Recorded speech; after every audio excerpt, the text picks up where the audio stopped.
ਸਤਿ ਸ੍ਰੀ ਅਕਾਲ ਸਾਰਿਆਂ ਨੂੰ ਤੇ ਆਪਾਂ we are back with the economic survey today we are going to deal with the first chapter which would be the most important and most lengthy. So be patient, sit back and relax. So let's start with it. So the first thing, we had talked about the introduction. I said the first kind of question can appear from the introduction. Bhai kinne banaya hai? Who has made the economic survey? It has been made by the Economic and Statistical Department of Planning Government of Punjab. So पहला question तो आही बन जाता यार. What we'll do is our approach would be that you will get this PDF as well, but we will discuss each and every important point in detail as well. As I said, the first chapter is going to be a little bit lengthy, so be patient, but this is very very important. So please keep on viewing it. So introduction is that it is actually the survey is catering to the economic developments and key government initiatives. As I said, these become really important for the exam. First question here itself, it might be there in the exam. किसने publish किया है, किसने compile करा है? Economic and Statistical Organization, Department of Planning, Government of Punjab. Right, then I said 8 chapters ने जी. First chapter ਦੀ ਗੱਲ ਕਰਾਂਗੇ ਆਪਾਂ macro economic view. This would give the macroeconomic view of whole of the economy of Punjab. Very necessary for us. So let's quickly jump into the details what it is going to talk about. So this chapter will talk about here 3 sectors of the economy. 3 sectors ਹੁੰਦੇ ਨੇ, we know that. Primary, secondary and tertiary. That is, other words, agriculture related, industry related and majorly service related. Right, 3 sectors: primary, secondary, tertiary, agriculture, industry and services related. We know this. So this chapter is going to tell you what is happening overall in the Punjab economy and will compare it to the Indian economy as a whole. Right, and further this will also talk about welfare economics a bit. Welfare economics की भी बात करेगा जी ये. Welfare economics च किद्दां दे part आने हैं जी. For example, the social sector schemes, for example the unemployment rate, for example the youth in Punjab and their role in the economy. So all these things it will give you, this chapter will give you an overview of the overall situation. This will not only help you in prelims but also help you in mains and interview. So be very focused. And one more thing, at the last I will check whether you were focused or not. You will get the 5 expected questions out of the chapter. This will happen for each chapter as we cover down this series. So with this series you are going to be served with the major explanations, the PDF in English and in Punjabi. ਦੋਨਾਂ 'ਚ ਤੁਹਾਨੂੰ PDF ਮਿਲਣਾ ਤੇ major points ਆਪਾਂ ਇੱਥੇ discuss ਵੀ ਕਰ ਰਹੇ ਨੇ ਤੇ ਹਰ ਚੈਪਟਰ ਦੇ ਬਾਅਦ ਪ੍ਰੈਕਟਿਸ ਕੁਐਸਚਨਸ ਵੀ ਕਰ ਰਹੇ ਨੇ ਜਿਹੜੇ ਐਕਸਪੈਕਟਡ ਨੇ. ਸੋ ਪਲੀਜ਼ ਤੁਸੀਂ ਕੰਮ ਕੀ ਕਰਨਾ, ਤੁਸੀਂ ਫੋਕਸ ਕਰਨਾ, ਤੁਸੀਂ ਧਿਆਨ ਨਾਲ ਸੁਣਨਾ ਤੇ ਜਿਹੜੇ ਕੁਐਸਚਨ ਦਿੱਤੇ ਹੋਏ ਨੇ ਚੈਪਟਰ ਦੇ ਐਂਡ 'ਚ ਮੈਂ ਕੰਪਾਈਲ ਕੀਤੇ ਨੇ ਤੁਹਾਡੇ ਲਈ, ਉਹਨਾਂ ਨੂੰ ਪਲੀਜ਼ ਕਮੈਂਟ ਸੈਕਸ਼ਨ 'ਚ ਆਨਸਰ ਕਰਨਾ. ਤੁਹਾਡੇ ਆਨਸਰਸ, ਤੁਹਾਡੀ ਵਿਊਅਰਸ਼ਿਪ, ਤੁਹਾਡਾ ਫੋਕਸ ਮੈਨੂੰ ਮੋਟੀਵੇਟ ਕਰਦੀ ਹੈ ਕਿ ਮੈਂ ਹੋਰ ਜ਼ਿਆਦਾ ਵਧੀਆ ਕੁਆਲਿਟੀ ਕਰਾਂ. ਸੋ ਜੇ ਤੁਸੀਂ ਕੰਟਰੀਬਿਊਟ ਕਰ ਰਹੇ ਹੋ ਤਾਂ ਆਪਾਂ ਹੋਰ ਵਧੀਆ, ਹੋਰ ਜ਼ਿਆਦਾ ਮਿਹਨਤ ਕਰਾਂਗੇ ਤੁਹਾਡੇ ਲਈ. So let's get into the things very quickly now. So the macroeconomic overview. First is economic growth in Punjab is expected to fortunately overtake the national average growth rate in 2019-20 after a span of 5 years. So this becomes important in 2019-20, the financial year. The survey predicts that growth in Punjab would be higher than the national growth, and this would happen after a span of 5 years. But growth moderate तो करेगी, पिछले साल जिन्नी सीगी वो तो घट होएगी, because this is in tandem with national trends and somehow with global trends as well. Because India नो पिछले कई सालों तो 2 सालों तो स्लो डाउन हो रहा है. स्लो डाउन भी नहीं कह सकते, इकोनॉमिक ग्रोथ थोड़ी घट हो रही है. right? So this moderation is a result of what? General slowdown, as I said, and specifically in agriculture and manufacturing sector. But service sector हले भी stable है. Agriculture and manufacturing sector च थोड़ी slowdown हुए है, but service sector हले भी stable है, right?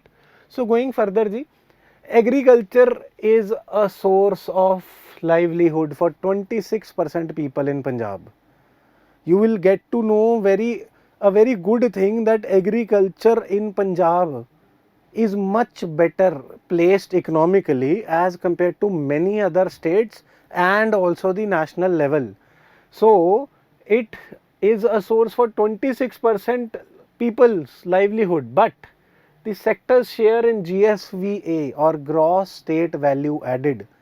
What is the method? This gross state value added is part of the gross state domestic product as we calculate GDP for the nation.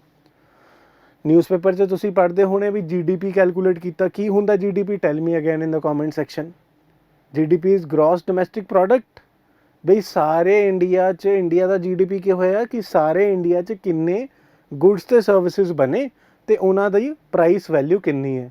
ਸੋ ਉੱਦਾਂ ਹੀ state ਦਾ ਹੁੰਦਾ ਹੈ ਜੀ gross state domestic product. ਉਹਦੇ ਲਈ calculate ਕਰਨ ਲਈ ਆਪਾਂ ਇਹ ਯੂਜ਼ ਕਰਦੇ ਹਾਂ gross state value added. gross state value added method use ਕਰਦੇ ਹਾਂ ਆਪਾਂ, ਰਾਈਟ? ਸੋ ਵੈਲਿਊ ਐਡਿਡ ਮੈਥਡ ਦੇ ਨਾਲ 26% ਲਾਈਵਲੀਹੁੱਡ, ਲੋਕਾਂ ਦੀ ਲਾਈਵਲੀਹੁੱਡ ਐਗਰੀਕਲਚਰ ਤੇ ਡਿਪੈਂਡੈਂਟ ਹੈ, ਬਟ ਜਿਹੜਾ ਕੰਟਰੀਬਿਊਸ਼ਨ ਹੈ ਇਹਦਾ GSVA 'ਚ that is slightly higher.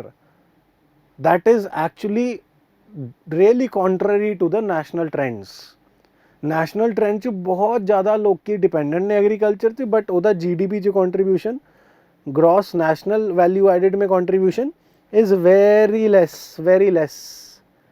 as compared to the proportion. But in Punjab, the proportion of people who depend upon agriculture is lesser than the proportion contributed.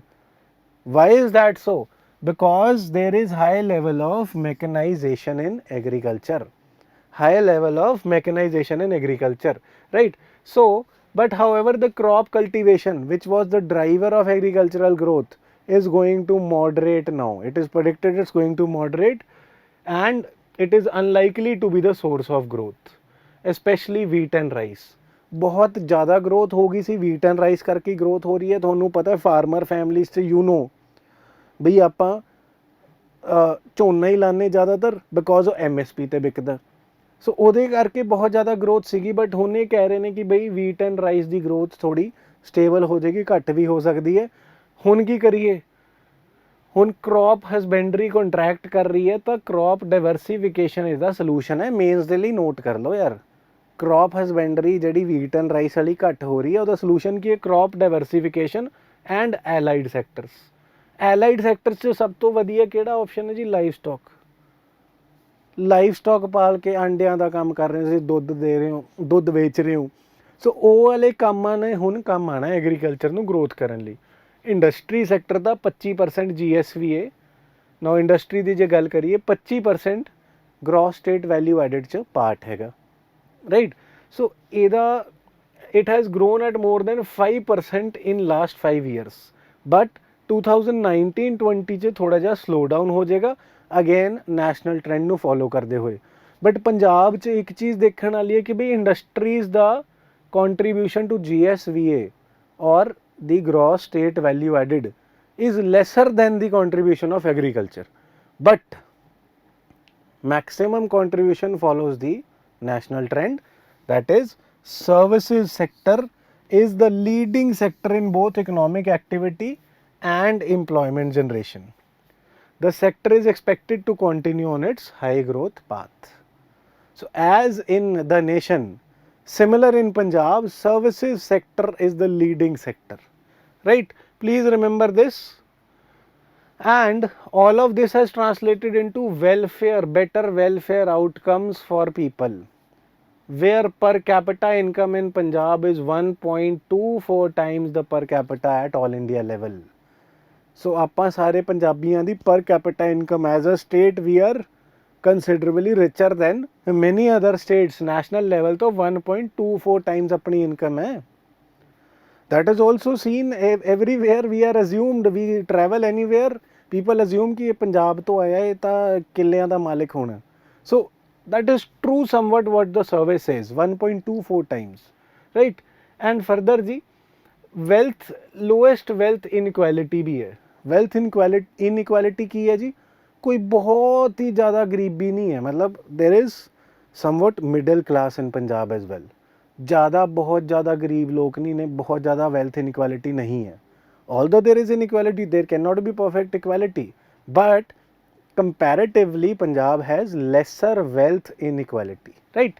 So going further ji, it showed that Punjab has the highest proportion of population among Indian states in the top national wealth quintile. What is this quintile? 5 हिस्से करिए जे India दे wealth wise, 1 2 3 4 5, तो highest proportion top wealth quintile च पंजाब दी है state wise. Highest wealth quintile च highest proportion Punjab दी है, right? Again a fortunate data for us. Then further, in recent years improving worker population also point to improve well-being, though higher labor force participation rate than before has also meant higher unemployment rate. So ਹੁਣ ਪਹਿਲੀ unfortunate ਗੱਲ ਆ ਗਈ, unemployment rate ਕਾਫੀ high ਹੋ ਗਿਆ. ਉਹ ਸਾਨੂੰ ਪਤਾ ਹੈ ਵੀ ਨਿਊਜ਼ 'ਚ ਰਹਿੰਦਾ, ਰਾਈਟ? ਇਹਦੇ ਨੰਬਰਸ ਅੱਗੇ ਜਾ ਕੇ ਗੱਲ ਕਰਾਂਗੇ. ਸਟੈਪਸ ਦੈਟ ਕੁਡ ਇਨਹਾਂਸ, ਇਹ ਮੇਨਸ ਦਾ ਅਗੇਨ ਪੁਆਇੰਟ ਨੋਟ ਡਾਊਨ ਕਰ ਲਓ ਵੀ unemployment rate and labour force participation rate ਕਿਉਂ ਘੱਟ ਹੈ. What is labour force participation rate? ਇਹ ਪਲੀਜ਼ ਕਮੈਂਟ ਸੈਕਸ਼ਨ 'ਚ ਦੱਸਿਓ. ਨਹੀਂ ਪਤਾ ਤਾਂ ਮੈਂ ਤੁਹਾਡੇ ਨਾਲ ਬੈਠਾ, I will reply back. Don't worry, nothing would be left untold, right? So Punjab 'ਚ ਪ੍ਰੋਬਲਮ ਕੀ ਹੈ ਯਾਰ? ਅਨਇੰਪਲੋਇਮੈਂਟ ਜਾਂ ਲੇਬਰ ਫੋਰਸ ਪਾਰਟਿਸਿਪੇਸ਼ਨ ਰੇਟ ਜਿਹੜਾ ਘੱਟ ਹੈ, ਅਨਇੰਪਲੋਇਮੈਂਟ ਰੇਟ ਵੱਧ ਹੈ. ਉਹਦੀ ਇੱਕ ਮੇਜਰ ਪ੍ਰੋਬਲਮ ਹੈ ਕਿ ਨੈਸ਼ਨਲ ਟ੍ਰੈਂਡਸ ਦੇ ਹਿਸਾਬ ਨਾਲ ਪੰਜਾਬ 'ਚ ਫੀਮੇਲ ਅਨਇੰਪਲੋਇਮੈਂਟ ਰੇਟ ਜ਼ਿਆਦਾ ਹੈ. ਫੀਮੇਲ ਅਨਇੰਪਲੋਇਮੈਂਟ ਸ਼ਾਇਦ ਇਸ ਕਰਕੇ ਹੀ ਨਹੀਂ ਹੈ ਸਿਰਫ ਕਿ ਫੀਮੇਲ ਕੋਲ ਸਕਿੱਲ ਨਹੀਂ ਹੈ, ਇਸ ਕਰਕੇ ਵੀ ਹੈ ਬਿਕੋਜ਼ ਸੋਸ਼ਲ ਬੈਰੀਅਰਸ ਬਹੁਤ ਜ਼ਿਆਦਾ. ਆਪਾਂ ਚਾਹੁੰਦੇ ਨਹੀਂ ਕਿ ਸਾਡੇ ਘਰ ਵੂਮਨ ਕੰਮ ਕਰਨ, right? So that is where the survey suggests that you could enhance the well-being. Enhance the well-being, how? You can enhance the well-being by helping women enter the workforce to overcome the low but improving female labor force participation rate. So females ਨੂੰ ਹੁਣ economic activity ਚ participate ਕਰਾ ਕੇ, because economically speaking they are nearly about 50% of the economic assets. And if we ruin them, if we don't allow them to participate, economically thinking, we are actually at a disadvantage. Socially thinking, we are harming the women empowerment. So women's economic participation is somewhat necessary according to the survey for welfare of Punjab, right? Going further, the economic growth has been moderating along with the national trends. Punjab की growth कितनी हो रही है जी? GSDP में 5.98%. But as I said, this diagram proves that Punjab's growth would be higher than the national estimated growth in 2019 and 20. ਆ ਦੇਖੋ ਜੀ, ਪੰਜਾਬ ਦੀ 5.3% ਰਹਿਣ ਦਾ ਅਨੁਮਾਨ ਹੈ ਤੇ national 5% ਰਹਿਣ ਦਾ ਅਨੁਮਾਨ ਹੈ, right? So this is what the survey predicts. Growth rate of Punjab has overtaken, right? So going further, sectoral wise performance, like the national economy, the service sector has contributed the largest share. So we know this now, right, that the service sector has the largest share. Yet this is one thing to note: unlike the national economy, agriculture and allied sector contributes a large share. Agriculture, as I said in the beginning, has a large share in the GSVA. It is expected to contribute 28%. किन्ने percent ਇਹਦੇ ਤੇ dependent ਸੀਗੇ? 26. Contribute कितना कर रहा है? 28. This is in sharp contrast to the nation. If you have studied the economic survey of India, you might know कि बहुत ज़्यादा contribution बहुत ज़्यादा contribution GDP ਚ livelihood ਚ people, dependent people ज़्यादा ने ਤੇ contribution ਘੱਟ ਹੈ. But ਪੰਜਾਬ ਚ this is very very fortunate that dependence percentage घट है, कंट्रीब्यूशन परसेंटेज ज़्यादा है. इदा क्यों हो रहा जी? Why is that so? Because agriculture is highly mechanised in Punjab as compare to other states. This is happening because agriculture is highly mechanized and there are better sources of irrigation as compared to other states. Just a comparative analysis, right? You may say, sir, बहुत ज़्यादा problem है, पानी नहीं आंदा, बिजली नहीं आंदी, but ਇਹ ਵੀ ਤਾਂ ਦੇਖਣਾ ਯਾਰ, ਆਪਾਂ ਇੰਡੀਆ ਦੀ ਸਟੇਟਸ ਨਾਲ ਕੰਪੇਅਰ ਕਰ ਰਹੇ ਹਾਂ। ਸੋ ਉਹਨਾਂ ਦੇ ਹਿਸਾਬ ਨਾਲ ਸਾਡਾ ਐਗਰੀਕਲਚਰ ਬਹੁਤ ਵਧੀਆ ਸਟੇਟ ਤੇ ਖੜਾ, right. Agriculture is the sector driving Punjab's growth. ਇਹ ਨਹੀਂ ਕਹਿ ਰਹੇ ਕਿ ਬਈ ਐਗਰੀਕਲਚਰ ਆਪਣੇ ਲਈ ਹੀ ਵੱਧ ਰਿਹਾ ਹੈ। ਜਦ ਕਿਸਾਨ ਦੇ ਖੇਤ 'ਚ ਜਾ ਕੇ ਉਪਜਾਈ ਹੁੰਦੀ ਹੈ, ਵਧੀਆ ਪੈਦਾਵਾਰ ਹੁੰਦੀ ਹੈ, ਸੋ ਉਹਦੇ ਨਾਲ ਕੀ ਹੁੰਦਾ ਹੈ ਜੀ, ਇਹ ਦੇਖਿਆ ਜਾ ਰਿਹਾ, this is a very good fact that with a lag of a year, a unit's rise in agriculture product results in 1.4 rise in services and 1.77 rise in industrial product। ਇਹ ਕੀ ਗੱਲ ਬਣੀ? ਉਹ ਕਹਿੰਦਾ ਜੀ 1 ਯੂਨਿਟ ਜੇ ਐਗਰੀਕਲਚਰ 'ਚ ਵਧਿਆ ਤਾਂ ਉਹਦੇ ਨਾਲ 1 ਸਾਲ ਬਾਅਦ ਉਹਦੇ ਕਰਕੇ ਸਰਵਿਸਿਜ਼ 'ਚ 1.4 ਯੂਨਿਟ ਆਊਟਪੁੱਟ ਵੱਧ ਜਾਂਦਾ ਤੇ ਇੰਡਸਟਰੀ 'ਚ 1.77। So agriculture has the output of agriculture has positive impact on other sectors of the economy as well, especially in Punjab. Why?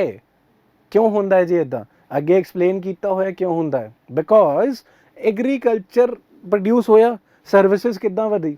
ਜਿੱਦਾਂ ਵੀਟ ਤੇ ਰਾਈਸ ਹੁਣ ਜ਼ਿਆਦਾ ਪੈਦਾਵਾਰ ਹੋ ਗਈ ਤਾਂ ਟਰੱਕਾਂ ਦੀ ਜ਼ਿਆਦਾ ਸਰਵਿਸ ਵਧੇਗੀ, ਬਿਕੋਜ਼ ਆਉਣ ਜਾਣ ਕਰਨਾ, ਰਾਈਸ ਵੀਟ ਲੈ ਕੇ ਜਾਣਾ, ਟਰਾਲੀਆਂ ਦੀ ਵਧੇਗੀ, ਟਰੱਕਾਂ ਦੀ ਵਧੇਗੀ। ਸੋ ਸਰਵਿਸ ਸੈਕਟਰ। ਨਾਓ ਜਿਹੜੀ ਇੰਡਸਟਰੀ ਹੈ ਉਹ ਮੇਜਰਲੀ ਪੰਜਾਬ 'ਚ ਐਗਰੋ ਬੇਸਡ ਹੈ। ਐਗਰੋ ਬੇਸਡ ਇੰਡਸਟਰੀ ਜਿਵੇਂ ਵੀ ਫੂਡ ਪ੍ਰੋਸੈਸਿੰਗ ਹੋ ਗਈ, ਰਾਈਟ। ਸੋ ਐਗਰੋ ਬੇਸਡ ਟੈਕਸਟਾਈਲ ਹੋ ਗਈ, ਕਾਟਨ ਚਾਹੀਦਾ ਉਹਨਾਂ ਨੂੰ। ਸੋ ਅਗੇਨ ਜਿੱਦਾਂ ਐਗਰੀਕਲਚਰ ਵੱਧ ਰਿਹਾ ਉਹ ਤੋਂ ਜ਼ਿਆਦਾ ਪੋਜ਼ੀਟਿਵ ਇੰਪੈਕਟ ਉਹ ਦੂਜੇ ਸੈਕਟਰਾਂ ਨੂੰ ਦੇ ਰਿਹਾ। So this points out that how much beneficial agriculture is for Punjab and how great importance we should pay to it, right? So with majority of industries in Punjab being agro based, as I said, right, this actually proves the points which I was saying. And Punjab 'ਚ ਦੂਜੀ ਗੱਲ, ਸਾਰੇ ਦੇਸ਼ ਦਾ 12% rice ਤੇ 18% wheat ਦੀ production ਹੁੰਦੀ ਹੈ। that is why Punjab is called the bread basket of India, because wheat the production ਬਹੁਤ ਜ਼ਿਆਦਾ ਹੈ। and again agriculture ਦਾ ਵਧੀਆ ਹਾਲ ਕਿਉਂ ਹੈ? as I said, it is highly mechanized, right? So going further ji, balanced output structure as compared to the nation. What do I mean by this? Because share of agriculture, ਉਹੀ agriculture ਵਾਲੀ ਗੱਲ ਹੈ, national level ਤੇ ਕਿੰਨਾ ਹੈ? 16.5%, but dependence ਕਿੰਨੀ ਹੈ ਜੀ ਇਹਨਾਂ ਦੀ national level ਤੇ? contribution ਹੈ 16.5 gross value added national level ਤੇ, but ਇਹਦੀ ਡਿਪੈਂਡੈਂਸ ਕਿੰਨੇ ਲੋਕਾਂ ਦੀ ਹੈ? 44% ਅਪਰੋਕਸੀਮੇਟਲੀ। ਬਟ ਪੰਜਾਬ 'ਚ ਕਿੰਨੀ ਹੈ ਜੀ? ਇਹ ਪੁਆਇੰਟ ਪਲੀਜ਼ ਨੋਟਿਸ ਕਰਦੇ ਜਿਓ। ਕਿਉਂ ਹੈ ਇੱਦਾਂ ਨੈਸ਼ਨਲ ਲੈਵਲ 'ਤੇ? ਬਿਕੋਜ਼ ਲੇਬਰ ਇੰਟੈਂਸਿਵ ਐਗਰੀਕਲਚਰ ਹੈ। ਬਟ ਪੰਜਾਬ 'ਚ ਕੰਟਰਾਸਟਿੰਗ ਕਿੰਨੀ ਹੈ ਜੀ contribution? As we said, Punjab 'ਚ ਡਿਪੈਂਡੈਂਸ ਹੈ ਜੀ 26% ਤੇ ਕੰਟਰੀਬਿਊਸ਼ਨ ਹੈ 28%। So look at the difference, livelihood dependence, contribution, livelihood dependence, contribution, so much higher contribution. Why? Because at national level agriculture is labor intensive. In Punjab we abhi right now we talked about this, that in Punjab it is highly mechanized. Look at this, the contribution in GVA 28%, industry 25%, services 46.7%. So this we should know. Highest contributor in Punjab is services, second highest is agriculture, but at the national level it is otherwise. Look at this, highest services, then industry, then agriculture. Please remember this, that there is a subtle difference between sectoral contribution to GVA at national level and GSVA at Punjab level. Agriculture is a bigger contributor than industry, but highest is same. Please remember these points, they might be asked like chronological order, so please remember this. So going further ji, agricultural sector and per capita income. So this would talk about the high per capita. This says that NABARD, what is NABARD? What is the full form? Please tell me, please comment again. So NABARD, All India Rural Financial Inclusion Survey, कौन करांदा जी? एक सवाल बन जाता, rural financial inclusion सर्वे कौन करा रहे हैं, right? So found that all the states agricultural households in Punjab reported highest average monthly income. So agricultural households ਦੀ 23,133 ਰੁਪਏ ਹਾਈਐਸਟ ਕੰਪੈरेटिव ਐਵਰੇਜ ਮੰਥਲੀ ਇਨਕਮ ਕਿੱਥੇ ਹੈ? ਪੰਜਾਬ 'ਚ, right. And there is a negative relation between per capita income and share of GSVA coming from agriculture and allied sector. As can be seen from the figure which will come below, it plots the average share of agriculture and allied activities. But in Punjab, there is rare state that the continues to have a dominant share of agriculture and allied activities with high per capita income. ਇਹ ਚੀਜ਼ ਲਿਖਣ ਦਾ simplified version ਕੀ ਹੈ ਕਿ generally ਇਹ ਦੇਖਿਆ ਜਾਂਦਾ ਹੈ ਕਿ ਬਈ ਜਿੰਨਾ ਐਗਰੀਕਲਚਰ ਕੰਟਰੀਬਿਊਟ ਕਰ ਰਿਹਾ ਹੈ ਉਹਦੇ ਨਾਲ ਪਰ ਕੈਪੀਟਾ ਇਨਕਮ ਘੱਟ ਹੁੰਦੀ ਹੈ, ਬਿਕੋਜ਼ ਐਗਰੀਕਲਚਰ ਜ਼ਿਆਦਾ ਲੇਬਰ ਇੰਟੈਂਸਿਵ ਹੁੰਦਾ, ਉਹਦੇ ਤੋਂ ਕਮਾਈ ਘੱਟ ਹੁੰਦੀ ਹੈ. ਨੈਸ਼ਨਲ ਲੈਵਲ 'ਤੇ ਦੇਖਿਆ ਜਾ ਰਿਹਾ ਕਿ ਬਈ ਐਗਰੀਕਲਚਰ ਹਾਊਸਹੋਲਡ ਦੀ ਪਰ ਕੈਪੀਟਾ ਇਨਕਮ ਘੱਟ ਹੈ. ਬਟ ਪੰਜਾਬ 'ਚ ਕੀ ਕੰਟਰਾਸਟ ਹੈ? ਪੰਜਾਬ 'ਚ ਵੱਟ ਕੱਢੇ ਹੋਏ ਨੇ ਐਗਰੀਕਲਚਰ ਨੇ, ਬਿਕੋਜ਼ ਐਗਰੀਕਲਚਰ ਦੀ ਹਾਇਰ ਪਰ ਕੈਪੀਟਾ ਇਨਕਮ ਹੈ. ਅਗੈਨ ਕਿਉਂ ਹੈ ਜੀ? ਬਿਕੋਜ਼ ਹਾਈਲੀ ਮੈਕਨਾਈਜ਼ਡ ਹੈ, ਬੈਟਰ ਇਰੀਗੇਸ਼ਨ ਹੈ, ਰਾਈਟ, ਐਂਡ ਬੈਟਰ ਜ਼ਮੀਨ ਵੀ ਹੈਗੀ ਹੈ. So this was the diagram we are talking about, that the per capita share of agriculture in Punjab is higher than other states, right? Then share of allied sectors, future growth is likely to come from allied sectors. ਕਿਹੜੇ allied sector ਦੀ ਮੈਂ ਗੱਲ ਵੀ ਕੀਤੀ ਸੀ ਪਹਿਲਾਂ? Live stock, ਮੱਝਾਂ ਤੇ let's ਸੇ ਫਿਸ਼ਿਜ਼ ਨੇ ਜ਼ਿਆਦਾ contribute ਕਰਨਾ ਹੁਣ ਵੀਟ ਤੇ ਰਾਈਸ ਤੋਂ. ਦਿਸ ਇਜ਼ ਨੋਟ ਸਲਾਹ only for the exam, this might be a salah for your, let's say, occupation as well. Many of us, majority of us in Punjab are related with agriculture. So ਆਪਾਂ ਇਹਨੂੰ ਸਲਾਹ ਵੀ ਮੰਨ ਸਕਦੇ, economic survey ਦੇ ਰਿਹਾ ਹੈ, right? So share of livestock subsector has become very important and has consistently grown over the years to reach 10.4%. Livestock ਦਾ sector ਬਹੁਤ ਇੰਪੋਰਟੈਂਟ ਬਣਦਾ ਜਾ ਰਿਹਾ ਤੇ ਅੱਗੇ ਅੱਗੇ ਕ੍ਰੌਪ ਡਾਇਵਰਸੀਫਿਕੇਸ਼ਨ ਤੇ livestock sector and allied sectors like livestock sector will contribute a lot. So we should be aware of that, right? Going further, investment growth in Punjab.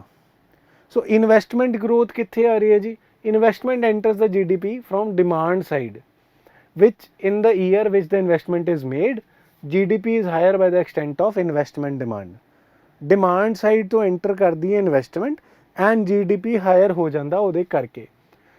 And investment ਕਿੱਥੇ ਜਾ ਰਹੀ ਹੈ ਜੀ? Gross capital formation. What do I mean by this? In simple words I mean gross capital formation is investment, right?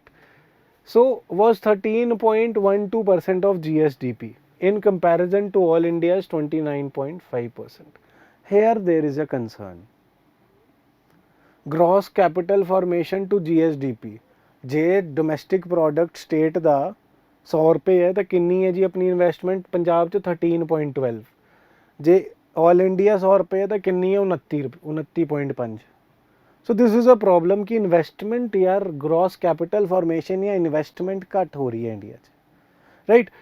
Sorry, India 'ਚ ਨਹੀਂ, gross capital formation Punjab 'ਚ ਘੱਟ ਹੋ ਰਹੀ ਹੈ as compare to India. India ਦੀ 29% ਹੈ, ਪੰਜਾਬ ਦੀ 13% ਹੈ. So please remember this. ਇਹ ਪ੍ਰੋਬਲਮ ਕਿਉਂ ਹੈ ਜੀ?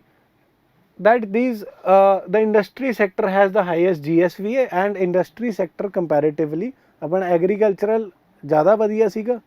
ਇੰਡਸਟਰੀ ਸੈਕਟਰ ਜਿਹੜਾ ਗ੍ਰੋਸ ਕੈਪੀਟਲ ਫਾਰਮੇਸ਼ਨ ਨੂੰ ਜ਼ਿਆਦਾ ਪ੍ਰਮੋਟ ਕਰਦਾ ਉਹ ਵੀਕ ਹੀ ਹੈਗਾ ਪੰਜਾਬ 'ਚ as compare to national trends. And it has relatively low investment ratios. So similar ਯਾਰ ਕਿਉਂ ਘੱਟ ਹੈ? ਬਿਕੋਜ਼ ਇੰਡਸਟਰੀ ਸੈਕਟਰ ਥੋੜ੍ਹਾ ਜਿਹਾ ਘੱਟ ਇਨਵੈਸਟਮੈਂਟ ਕ੍ਰੀਏਟ ਕਰ ਪਾ ਰਿਹਾ.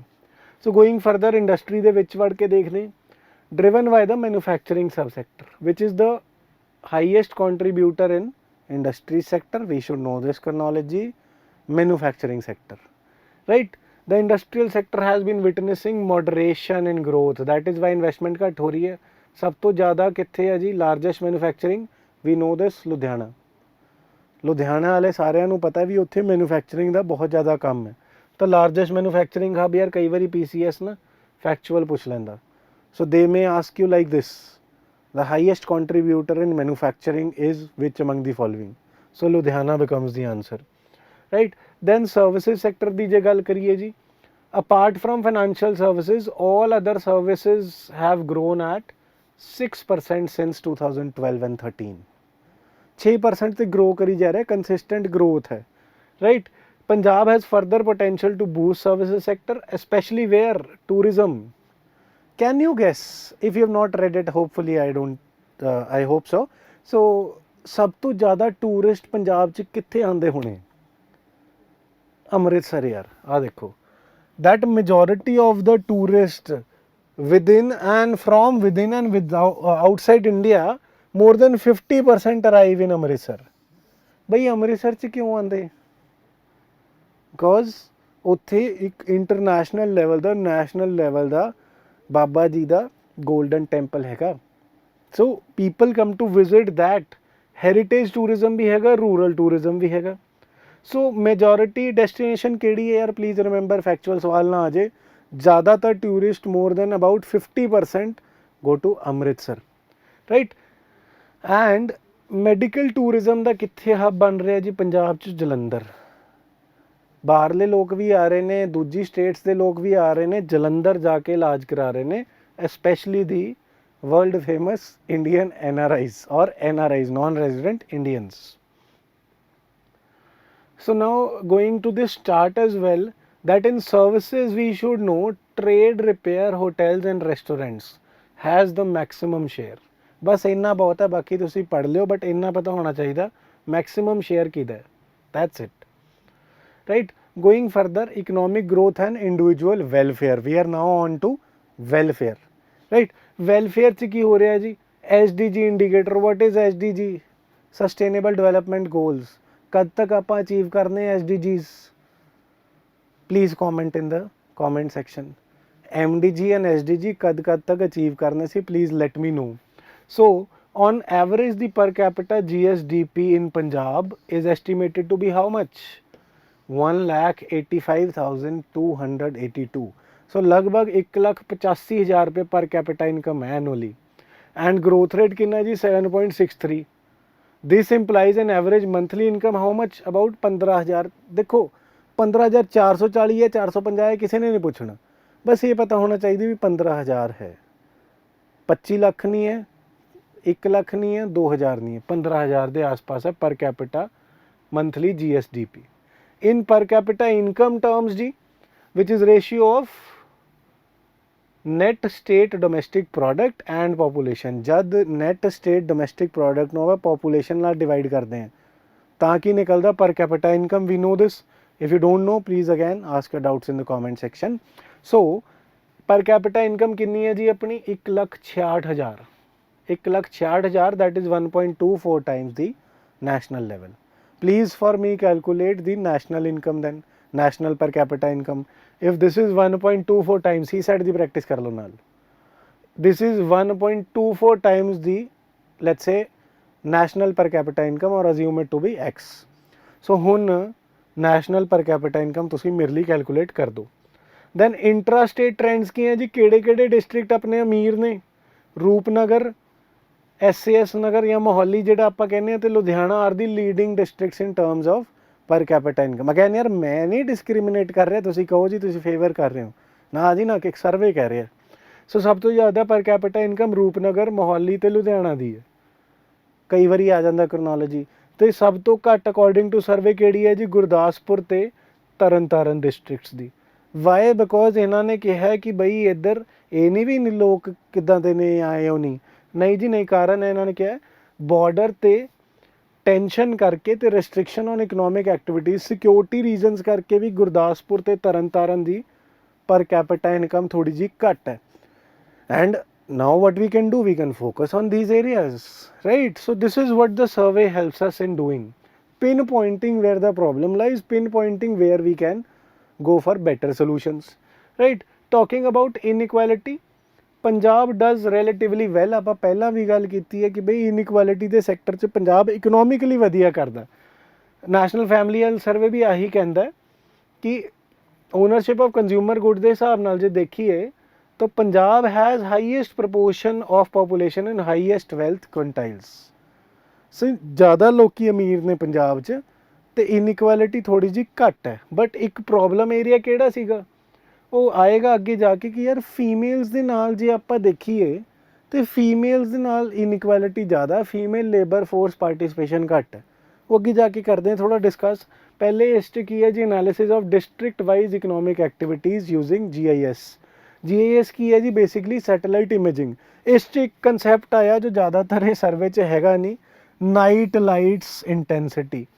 ਨਾਈਟ ਲਾਈਟ ਇੰਟੈਂਸਿਟੀ ਦੇ ਨਾਲ ਕੀ ਕਰ ਰਹੇ ਨੇ ਜੀ, I hope you are aware of this concept ਕਿ ਯਾਰ ਕਈ ਜਗ੍ਹਾ data analysis, data provisions, data ਹੈ ਹੀ ਨਹੀਂ, ਮਿਸਿੰਗ ਹੈ ਜਾਂ ਵੀਕ ਹੈ।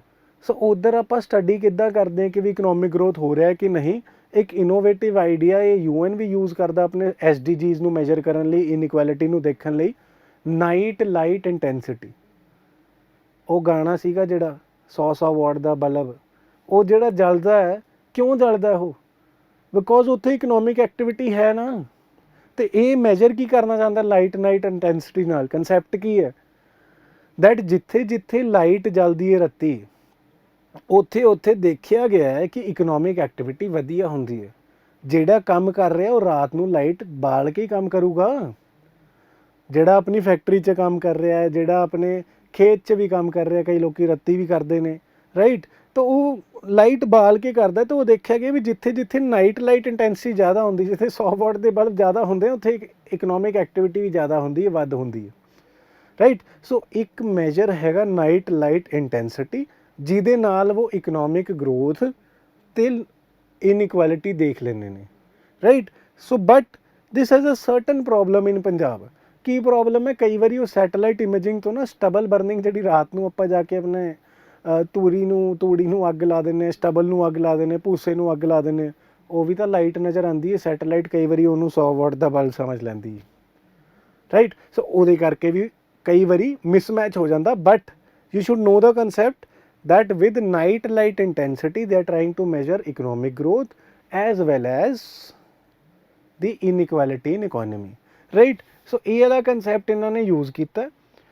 Higher night light intensity is associated with greater economic activity, as I said, right? So going further, the inflation trends. What is inflation? Inflation in general simple words is ਮਹਿੰਗਾਈ ਦਾ ਦਰ ਵੱਧ ਜਾਣਾ, rise in general price levels. So ਕੀ trends ਨੇ ਜੀ ਇੱਥੇ?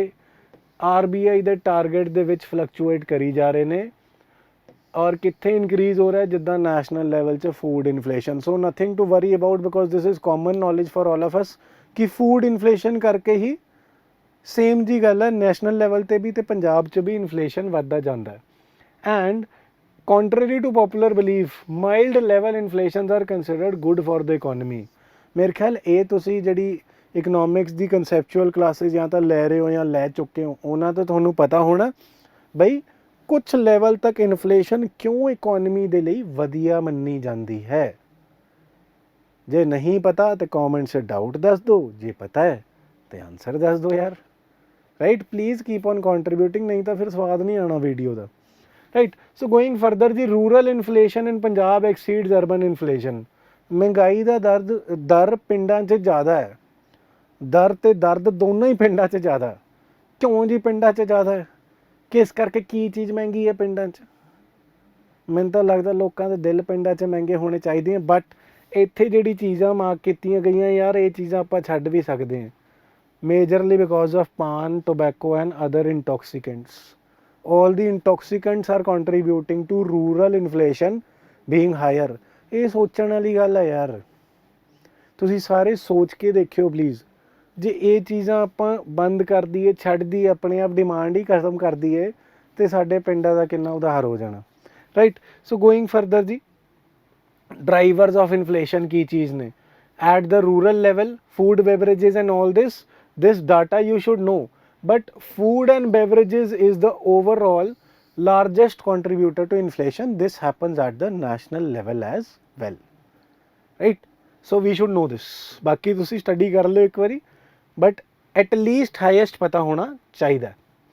Then public distribution system in Punjab. यार पिछली बारी एक क्वेश्चन आया था कि भी MSP कौन डिटरमाइन करता? So MSP कौन डिटरमाइन करता? Again, if you know it, comment section. If you don't, put me the question mark, I'll tell you. Right, Punjab is among the leading states in country to implement the national food security act 2013। ਇਹਦੇ 'ਚ ਕੀ ਸੀਗਾ ਜੀ, ਆਟਾ ਦਾਲ ਤੇ rice ਦੇ ਰਹੇ ਸੀਗੇ। We should know the details. ਆਪਣੀ ਆਟਾ ਦਾਲ ਸਕੀਮ ਜਿਹੜੀ ਹੈਗੀ, ਜਿਹੜੀ ਪੁਰਾਣੀ ਚੱਲ ਰਹੀ ਸੀਗੀ, ਉਹਨੂੰ ਰੀਨੇਮ ਕਰਤਾ ਗਿਆ ਹੈ ਸਮਾਰਟ ਰਾਸ਼ਨ ਕਾਰਡ ਸਕੀਮ। ਅੱਜ ਕੱਲ੍ਹ ਸਭ ਕੁਝ ਹੀ ਸਮਾਰਟ ਹੋ ਰਿਹਾ। ਤੁਸੀਂ ਦੇਖੋ ਬੋਰਡ ਵੀ ਸਮਾਰਟ ਹੋ ਗਿਆ ਤੇ ਤੁਸੀਂ ਸਾਰੇ ਵੀ ਸਮਾਰਟ ਹੋ ਗਏ, ਆਨਲਾਈਨ ਕਲਾਸਾਂ ਲੈ ਰਹੇ ਹੋ, right.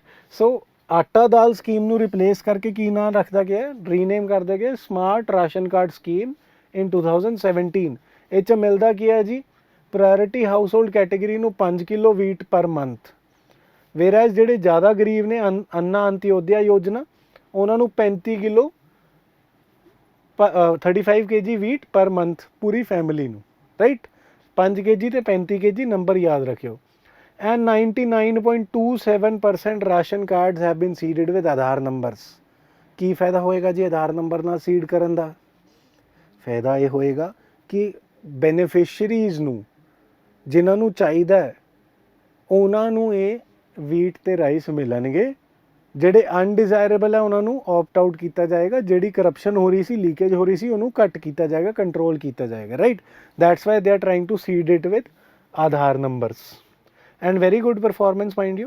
99.27 is a percentage we would definitely dream of. These days it has become a reality, right? So going further ji, population and employment.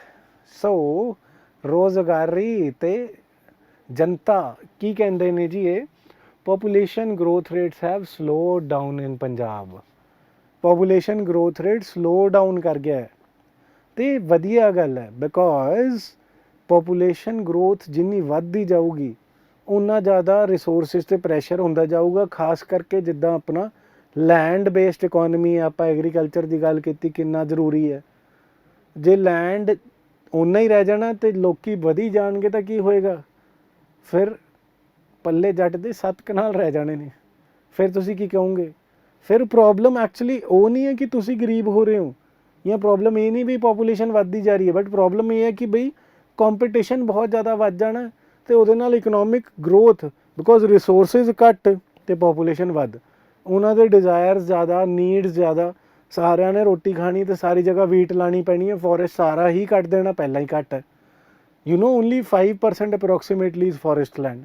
ਉਹ ਅੱਗੇ ਜਾ ਕੇ ਗੱਲ ਕਰਾਂਗੇ ਆਪਾਂ, right. So annual population growth has slowed. This is a good sign. And growth rate in Punjab over 2001 to 11 was 1.4% in comparison to 1.8 at all India level. all India level ਤੋਂ ਵੀ ਆਪਾਂ ਵਧੀਆ ਕਰ ਰਹੇ ਨੇ, ਰਾਈਟ। ਦਾ fertility rate ਕੀ ਹੁੰਦਾ ਜੀ? Fertility rate again ਕੌਮੈਂਟ, ਨਹੀਂ ਤਾਂ ਮੈਂ ਦੱਸਾਂਗਾ, ਆਈਦਰ ਆਨਸਰ ਔਰ doubt. So fertility rate 2.2 for India and 1.6 for Punjab, again good. Replacement level ਕਿੰਨਾ ਹੁੰਦਾ ਜੀ? ਜੇ ਰਿਪਲੇਸ ਕਰਨੀ ਜਿੰਨੀ ਪੋਪੂਲੇਸ਼ਨ ਹੈ ਉਨੀ ਰੱਖਣੀ ਹੈ ਤਾਂ 2.1% ਹੋਣਾ ਚਾਹੀਦਾ fertility rate. But national level ਦਾ ਕਿੰਨਾ ਹੈ ਜੀ? 2.2, ਐਂਡ ਪੰਜਾਬ ਦਾ ਰਿਪਲੇਸਮੈਂਟ ਲੈਵਲ ਤੋਂ ਵੀ ਘੱਟ ਹੈ ਤੇ ਸਲੋ ਡਾਊਨ ਹੋ ਰਹੀ ਹੈ ਗਰੋਥ, ਰਾਈਟ। ਐਂਡ ਫਰਦਰ ਜੀ ਇਹਨਾਂ ਦੇ ਡੈਮੋਗ੍ਰਾਫਿਕ ਟ੍ਰੈਂਡਸ ਜੇ ਦੇਖੀਏ ਜ਼ਰੂਰੀ ਹੋ ਜਾਂਦਾ ਹੈ। ਸਭ ਤੋਂ ਜ਼ਿਆਦਾ ਪ੍ਰਪੋਰਸ਼ਨ ਕਿੱਥੇ ਹੈ? ਵਰਕਿੰਗ ਏਜ ਪੋਪੂਲੇਸ਼ਨ ਦੀ। ਵਰਕਿੰਗ ਏਜ ਪੋਪੂਲੇਸ਼ਨ ਦੀ ਕਰਨੋਲੋਜੀ ਆ ਜਾਂਦੀ ਹੈ, ਪਲੀਜ਼ ਪਤਾ ਹੋਣਾ ਚਾਹੀਦਾ। ਐਂਡ ਯੂਥ ਕਿੰਨਾ ਹੈ ਜੀ ਪੰਜਾਬ 'ਚ? 30.4%। ਇਹਨਾਂ ਦੀ ਏਜ ਇੱਥੇ ਲਿਖੀ ਹੋਈ ਹੈ, ਪਲੀਜ਼ ਯਾਦ ਕਰ ਲਿਓ। 15 to 64 is working age, 15 to 29 is youth considered, and stepping into working age is 5 to 14, ਇਹ 14.8% ਨੇ। ਐਂਡ ਓਲਡ ਏਜ ਵਾਲੇ ਓਵਰ 65 ਇਹ 7.1% ਨੇ। ਸੋ ਪਲੀਜ਼ ਇਹ ਧਿਆਨ ਰੱਖ ਲਿਓ। ਸੈਂਸਿਸ ਵਾਲੇ ਨੰਬਰ ਧਿਆਨ ਰੱਖਿਓ, ਜ਼ਿਆਦਾ ਜ਼ਰੂਰੀ ਹੈ। 2011 ਵਾਲੇ ਸਭ ਤੋਂ ਜ਼ਿਆਦਾ ਕਿਹੜੇ ਹੋਏ ਜੀ? Working age 67.7%। ਉਹ ਤੋਂ ਘੱਟ ਕਿਹੜੇ ਹੋਏ ਜੀ? ਯੂਥ 29.1%। ਉਹ ਤੋਂ ਘੱਟ ਸਟੈਪਿੰਗ ਇਨ ਵਰਕਿੰਗ ਏਜ 17.9%। ਸਭ ਤੋਂ ਘੱਟ old age. So please remember this chronology, this might be asked, right. Going further ਜੀ, this demography shift has 2 concerns ਕਿ ਵੀ ਵਰਕਿੰਗ ਪੋਪੂਲੇਸ਼ਨ ਤਾਂ ਹੈ, ਓਲਡ ਏਜ ਵੀ ਆ ਰਹੀ ਹੈ, ਬਿਕੋਜ਼ ਸਲੋ ਡਾਊਨ ਹੋ ਰਿਹਾ ਪੋਪੂਲੇਸ਼ਨ ਦਾ। ਬਰਥ ਰੇਟ ਤਾਂ ਘੱਟ ਹੋ ਗਿਆ, ਡੈਥ ਰੇਟ ਹੋਰ ਵੀ ਜ਼ਿਆਦਾ ਘੱਟ ਹੋ ਗਿਆ।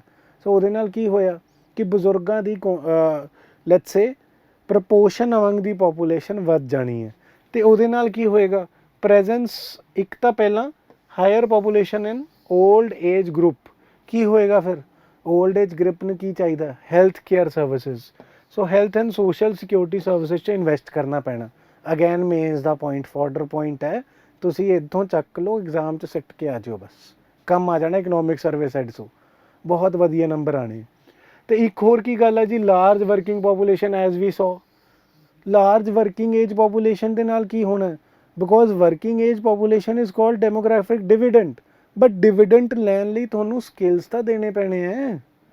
ਇੱਦਾਂ ਥੋੜ੍ਹੀ ਕਿ ਬਈ ਜੰਮਿਆ ਤਾਂ ਬਸ ਕੰਮ 'ਤੇ ਲੱਗ ਜਾਊਗਾ, ਸਕਿੱਲ ਡਿਵੈਲਪਮੈਂਟ ਦੀ ਪ੍ਰੋਬਲਮ ਆ ਜਾਣੀ ਹੈ। ਇਕਨੋਮਿਕ ਐਡਵਾਂਟੇਜ ਲਈ skilling and employment opportunities provide ਕਰਨੀ ਪੈਣੀ ਹੈ, ਅਤੇ ਜੋਬ ਫੇਅਰਸ ਲਾਣੇ ਪੈਣੇ, ਉਹਦੇ ਲਈ ਪੰਜਾਬ ਸਰਕਾਰ ਬਹੁਤ ਕੁਛ ਕਰ ਰਹੀ ਹੈ। ਆਪਾਂ ਦੇਖਦੇ ਹਾਂ ਜੀ ਸੈਕਸ ਰੇਸ਼ੀਓ ਦੀ ਗੱਲ, women's participation according to IMF ਕੀ ਕਰਦੀ ਹੈ, has significant economic gains. Obviously ਯਾਰ ਵੂਮੈਨ ਜੇ ਪਾਰਟੀਸਪੇਟ ਕਰ ਰਹੀ ਹੈ ਤਾਂ ਇੱਕ ਬੰਦਾ ਕਮਾ ਰਿਹਾ ਕਰੇ ਤੇ ਦੋ ਕਮਾ ਰਹੇ, ਤੇ ਕਿਹਦੀ ਜ਼ਿਆਦਾ ਕਮਾਈ ਹੋਣੀ ਹੈ। We may mind that because we are socio economic sociologically bound ਕਿ ਨਹੀਂ ਨਹੀਂ ਨਹੀਂ ਮੈਂ ਕਮਾਊਂਗਾ, but that has economic disadvantage as well as social disadvantage. We should understand that.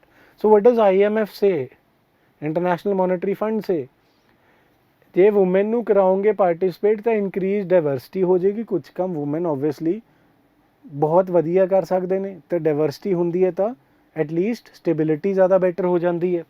Now further as economy grows employment opportunities increase, ਤੇ ਉਹਦੇ ਨਾਲ ਕੀ ਚਾਹੀਦਾ ਸਾਨੂੰ, ਮੋਰ ਇਨਕਲੂਸਿਵ ਇੰਪਲੋਇਮੈਂਟ।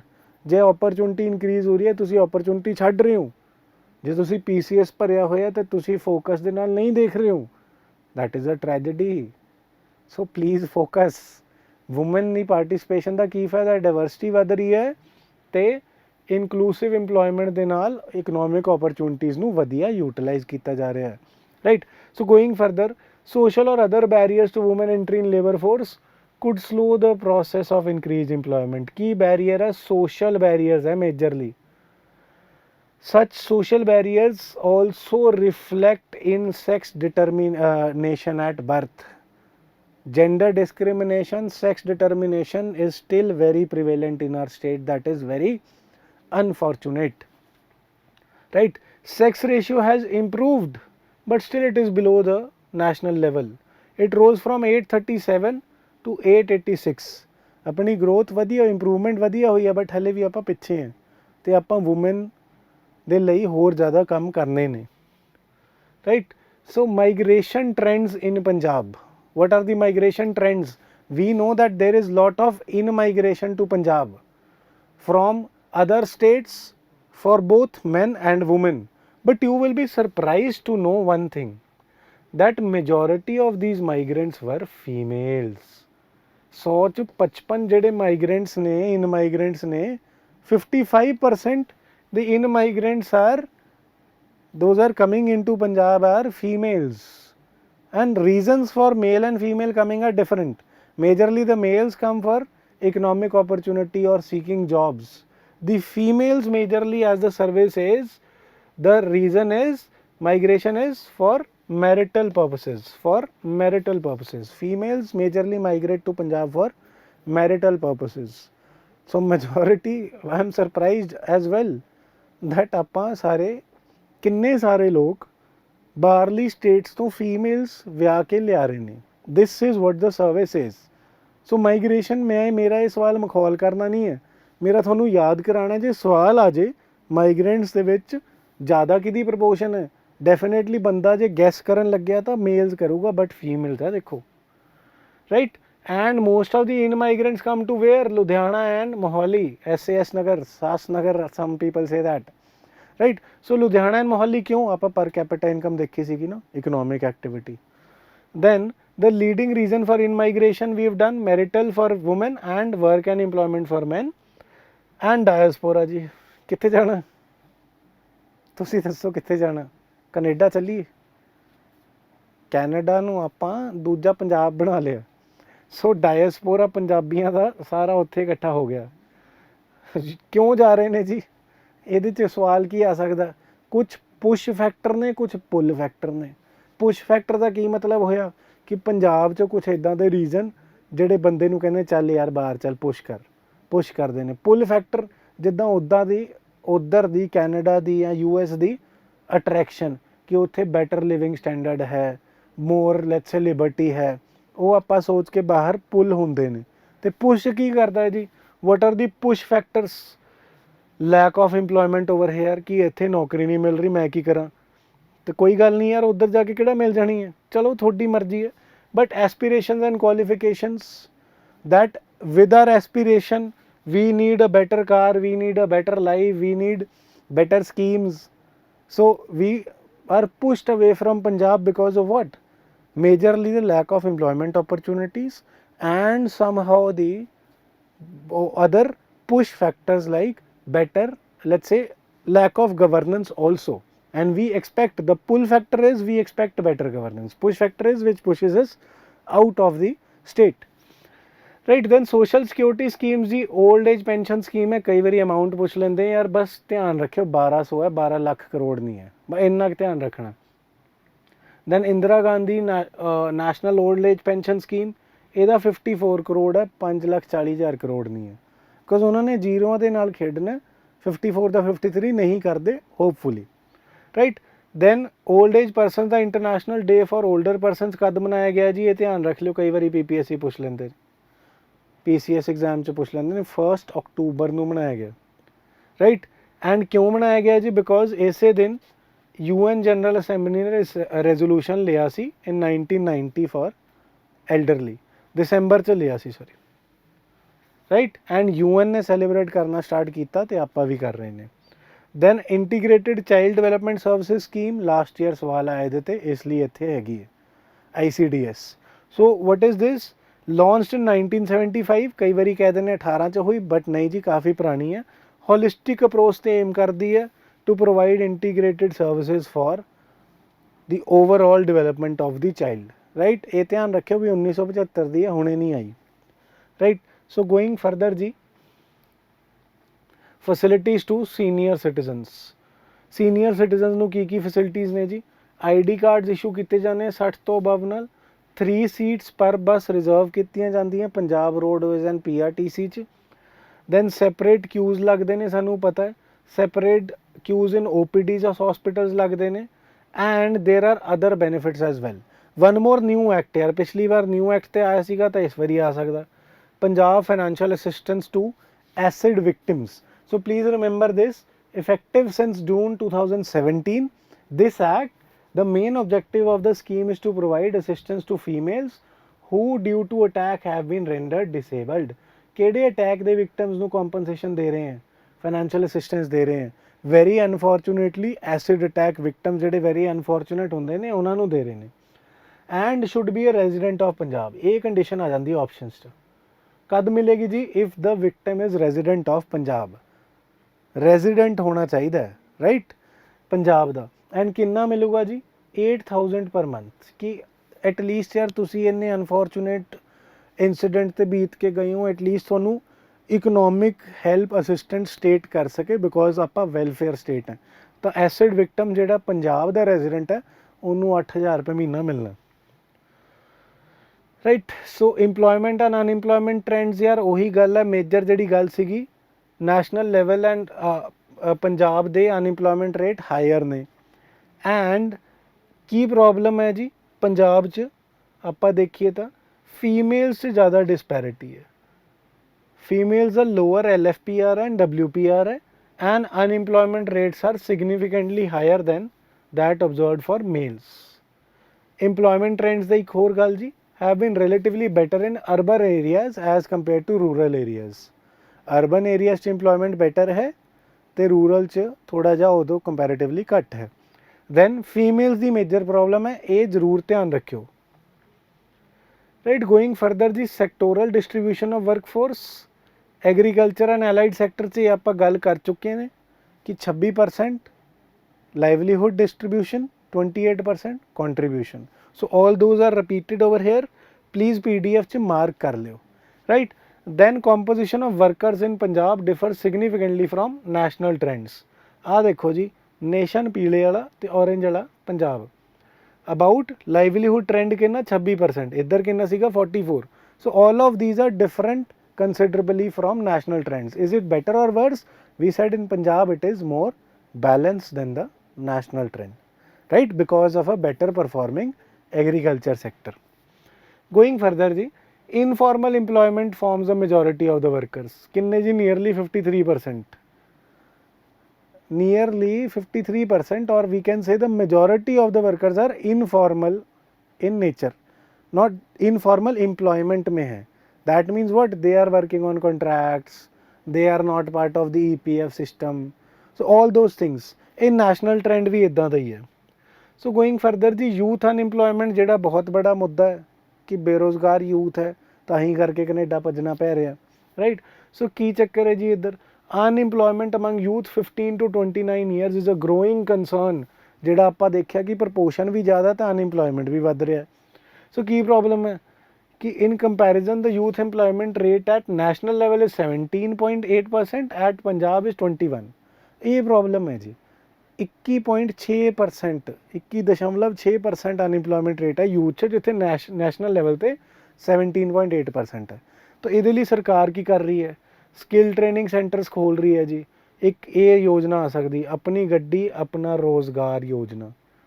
ਆਪਣੀ ਗੱਡੀ ਆਪਣਾ ਰੋਜ਼ਗਾਰ ਯੋਜਨਾ ਟਰਾਂਸਪੋਰਟ ਸੈਕਟਰਸ ਦੇ ਲਈ ਹੈ, ਜਿਸ 'ਚ ਗੌਰਮੈਂਟ ਟਾਈ ਅਪ ਕਰ ਰਹੀ ਹੈ ਓਲਾ ਅਤੇ ਊਬਰ ਨਾਲ. ਅਤੇ ਬਹੁਤ ਜ਼ਿਆਦਾ ਯੂਥ ਨੂੰ ਤੁਸੀਂ ਦੇਖ ਹੀ ਰਹੇ ਹੋਗੇ ਆਸ-ਪਾਸ, ਓਲਾ ਅਤੇ ਊਬਰ ਨੇ ਬਹੁਤ ਕੰਮ ਦਿੱਤਾ. ਹੁਣ ਲੋਕਡਾਊਨ 'ਚ ਜਾ ਕੇ ਥੋੜ੍ਹਾ ਪ੍ਰੋਬਲਮ ਹੋ ਗਿਆ ਸੀਗਾ ਓਲਾ ਅਤੇ ਊਬਰ ਦਾ, ਬਟ ਇਹਨਾਂ ਨੇ ਬਹੁਤ ਕੰਮ ਦਿੱਤਾ. ਅਤੇ ਇਹਨਾਂ ਦੀ ਯੋਜਨਾ ਆਹੀ ਸੀਗੀ, ਆਪਣੀ ਗੱਡੀ ਆਪਣਾ ਰੋਜ਼ਗਾਰ ਯੋਜਨਾ. And apart from this, mega placement drives, ਇਹ ਬਹੁਤ ਜ਼ਿਆਦਾ ਨਿਊਜ਼ 'ਚ ਆਇਆ ਸੀਗਾ ਲਾਸਟ ਈਅਰ ਕਿ ਮੈਗਾ ਪਲੇਸਮੈਂਟ ਡਰਾਈਵ ਹੋ ਰਹੀ ਹੈ, ਘਰ ਘਰ ਰੋਜ਼ਗਾਰ ਸਕੀਮ, ਘਰ ਘਰ ਰੋਜ਼ਗਾਰ ਸਕੀਮ. ਸੋ ਗੋਇੰਗ ਫਰਦਰ ਜੀ, various government initiatives to promote employment and skill development ਨੂੰ ਕੰਟੀਨਿਊ ਕਰਦੇ ਹੋਏ ਇੱਕ district bureau of employment and enterprises ਹੈਗਾ. ਇਹ ਕੀ ਕਰਦਾ? It has been DBEE is one step platform for employment services. Employment service provide ਕਰਦਾ ਇੰਪਲੋਇਮੈਂਟ ਸੀਕਰ ਅਤੇ ਇੰਪਲੋਇਰ ਨੂੰ ਮਿਲਾਉਂਦਾ ਇੱਕ ਤਰੀਕੇ ਨਾਲ, ਐਂਡ ਕਾਫੀ ਜ਼ਿਆਦਾ ਸਰਵਿਸਿਜ਼ ਪ੍ਰੋਵਾਈਡ ਕਰਦਾ. ਲਾਸਟ ਈਅਰ ਸਟੈਟਿਸਟੀਕਲ ਆਰਗੇਨਾਈਜੇਸ਼ਨ 'ਤੇ ਆਇਆ ਸੀਗਾ, ਇਸ ਵਾਰੀ ਇਸ ਬਿਊਰੋ 'ਤੇ ਆ ਸਕਦਾ, ਬਿਕੋਜ਼ एस्टैब्लिश कद होया? नवंबर 2018. So please be really focused on this. की कर रहा है जी? Regular interface between job seekers and employers कर रहा है, किद्दां रोज़गार मेला ला के. Then guidance and career counselling कर रहा है जी. Then facilitating skill training to increase employability. Then facilitating self employment. Then assistance in obtaining bank loans for startups. Then supporting youth looking for overseas placement. So all these points, pause it over here and read them carefully. Right, going further जी, मैं भागो armed forces preparatory institute, ਇਹ ਕਿੱਥੇ ਖੋਲਿਆ ਜੀ? SAS Nagar Mohali 'ਚ. So what is the uniqueness of this? This is the only institute of its kind in entire country which trains young girls. Why young girls? We want to increase their labor force participation. Look at this, a targeted solution. Only institute of its kind in entire country which trains young girls from Punjab for joining the armed forces. ਕਿੰਨਾ ਵਧੀਆ ਕੰਮ ਹੈ, young girls ਨੂੰ train ਕਰਕੇ armed forces ਦਾ part ਬਣਾ ਰਹੇ ਨੇ. ਇੱਕ ਤਾਂ ਉਹਨਾਂ ਦੀ ਲੇਬਰ ਫੋਰਸ ਪਾਰਟਿਸਿਪੇਸ਼ਨ ਵੱਧ ਰਹੀ ਹੈ ਅਤੇ ਉਹਨਾਂ ਨੂੰ ਰਿਸਪੈਕਟੇਬਲ ਜੋਬਸ ਮਿਲ ਰਹੀਆਂ ਨੇ. And as it is said, armed forces is a passion. It's not a career, it's a life, it's a style of life, right? So good idea. And ਉਹਨਾਂ ਨੂੰ commissioned officers ਬਣਾਵਾਂਗੇ.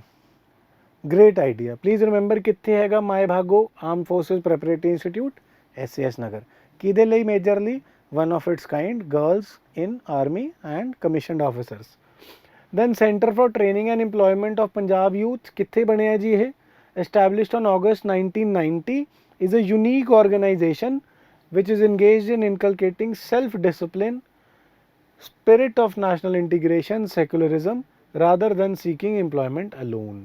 So ਇਹ ਸਿਰਫ employment ਨਹੀਂ, spirit of nationalism ਨੂੰ ਵੀ promote ਕਰ ਰਿਹਾ. Then घर घर रोजगार, as I said, this was घर घर रोजगार was in news a lot. So ਇਹ first official job fair 2017 'ਚ ਲੱਗਿਆ ਹੈ. ਐਂਡ ਇਹਨੂੰ ਮੈਗਾ ਪਲੇਸਮੈਂਟ ਡਰਾਈਵ, ਸਾਰੀ ਅਖਬਾਰਾਂ ਭਰੀਆਂ ਪਈਆਂ ਸੀ ਉਸ ਟਾਈਮ ਕਿ ਮੈਗਾ ਪਲੇਸਮੈਂਟ ਡਰਾਈਵ ਹੋ ਰਹੀ ਹੈ, ਸਰਕਾਰ ਨੌਕਰੀਆਂ ਲਵਾ ਰਹੀ ਹੈ. ਇਹ ਉਹਦਾ ਪੋਰਟਲ ਸੀਗਾ. ਐਂਡ Feb 2018 'ਚ both job seekers and job providers could have registered on this.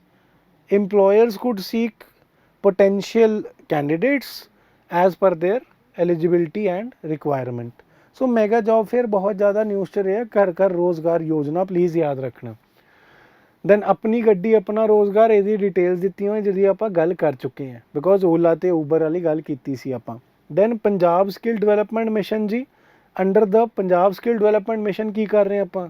Obviously skill sets of individuals specially youth and ensuring them better employment opportunities. ਇਹ ਲੇਆਊਟ ਹੈਗਾ ਜੀ.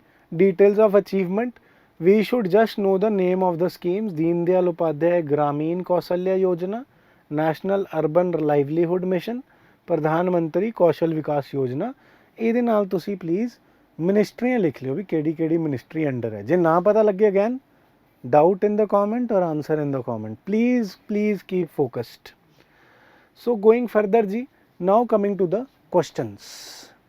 As we have studied this, so I hope you have attended the lecture with great focus and you will be able to answer all these questions even today and in the exam. ਜੇ ਅੱਜ ਸਹੀ ਕਰਦੇ ਹਾਂ ਤਾਂ ਬਹੁਤ ਵਧੀਆ ਗੱਲ ਹੈ ਕਿ ਹਾਂਜੀ ਮੈਂ ਪੜ੍ਹਿਆ, ਧਿਆਨ ਨਾਲ ਵੀਡੀਓ ਦੇਖੀ ਹੈ, ਜਿਹੜਾ ਮੈਨੂੰ ਪਤਾ ਹੈ ਕਿ ਹਾਂਜੀ ਫੋਕਸ ਕਰਨਾ ਚਾਹੀਦਾ, ਮੈਂ ਸੀਰੀਅਸ ਐਸਪੀਰੈਂਟ ਹੈ. ਜੇ ਅੱਜ ਗਲਤ ਕਰੋਗੇ ਤਾਂ ਵੀ ਕੋਈ ਚੱਕਰ ਨਹੀਂ ਯਾਰ, ਬਿਕੋਜ਼ ਐਗਜ਼ਾਮ 'ਚ ਯਾਦ ਰਹਿਣਾ ਕਿ ਮੈਂ ਗਲਤ ਕੀਤਾ ਸੀ ਤੇ ਇਹ ਆਨਸਰ ਸੀਗਾ. ਬਟ ਜੇ ਅਟੈਂਪਟ ਹੀ ਨਹੀਂ ਕਰੋਗੇ, ਇਗਨੋਰ ਕਰ ਜਾਓਗੇ, that would be most unfortunate ਕਿ ਯਾਰ ਬਾਅਦ 'ਚ ਆ ਕੇ ਦੇਖੋਗੇ ਉਹ ਮੈਨ ਉਹ ਸੀਗਾ ਤਾਂ ਸਹੀ ਯਾਰ. ਇਹ ਨਾ ਹੋਏ ਪੇਪਰ 'ਚ, ਤਾਂ ਪਲੀਜ਼ ਧਿਆਨ ਨਾਲ ਪੜ੍ਹਿਓ, ਧਿਆਨ ਨਾਲ ਅਟੈਂਪਟ ਕਰਿਓ.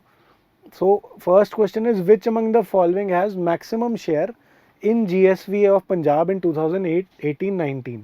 यहाँ तो animal husbandry है, forestry, fishing, crops. Answer please तुसी करना comment section च. मैं थोड़े नाल बैठा, मैं आंसर करांगा थोड़े नाल, थानू आंसर की provide करांगा, right? So the smart ration card scheme has been replaced which among the following schemes in Punjab. ਤੇ ਸਮਾਰਟ ਰਾਸ਼ਨ ਕਾਰਡ ਸਕੀਮ ਦੀ ਆਪਾਂ ਗੱਲ ਕੀਤੀ ਸੀ, ਕਿਹਨੂੰ ਰਿਪਲੇਸ ਕੀਤਾ ਉਹਨੇ? ਫੂਡ ਸਿਕਿਉਰਿਟੀ ਸਕੀਮ ਨੂੰ, ਕੰਨਿਆ ਸਿਹਤ ਸਕੀਮ ਨੂੰ, ਆਟਾ ਦਾਲ ਸਕੀਮ ਨੂੰ, ਜਾਂ ਸਰਬਤ ਸਿਹਤ ਯੋਜਨਾ ਨੂੰ? Again answer in the comment section, I will answer with you. So next question ਜੀ, arrange the following in ascending order of proportion in population. Demography ਦਾ ਸਵਾਲ ਆ ਗਿਆ. Old age, youth, working age, इन्हां चो चूज करना जी correct option. Again answer in the comment section, I will answer after the video gets over, right? Which of the following are correct regarding functions of district bureau of employment and enterprises. ਉਹਦੇ ਬਾਰੇ ਸਵਾਲ ਹੈ ਜੀ, ਕੀ ਕਰਦੇ ਨੇ? Arranging regular interface between job seekers and employers, ਜਾਂ ਉਹਦੇ ਨਾਲ guidance and career counselling, then assistance in obtaining bank loans, then supporting youth looking for employment opportunities overseas. Then which of the above are correct? Choose from these options. Please answer again in the comment. I'll answer after the premiere, right? Consider the following statements regarding the My Bhago Armed Forces Preparatory Institute. ਇਹਦੀ ਤਾਂ ਮੈਂ options ਵੀ ਨਹੀਂ ਦਿਖਾਣੀ ਯਾਰ, ਤੁਸੀਂ ਉੱਦਾਂ ਹੀ answer ਕਰ ਦਿਓ please. I would be obliged if you answer it like this. You may read the options. I will give you the answers in the comment section, but first please you contribute, because only together we can and together we definitely will. Thank you so much. Thank you and keep following. I'll see you next time with another chapter. ਅੱਜ ਥੋੜਾ ਜਿਹਾ chapter ਪਹਿਲਾ ਸੀਗਾ ਤਾਂ ਲੰਬਾ ਹੋ ਗਿਆ, because ਪਹਿਲਾ ਲੰਬਾ ਚੈਪਟਰ ਹੁੰਦਾ ਬਟ ਜ਼ਰੂਰੀ ਹੁੰਦਾ. Please answer all the questions. Please keep following. Thank you so much.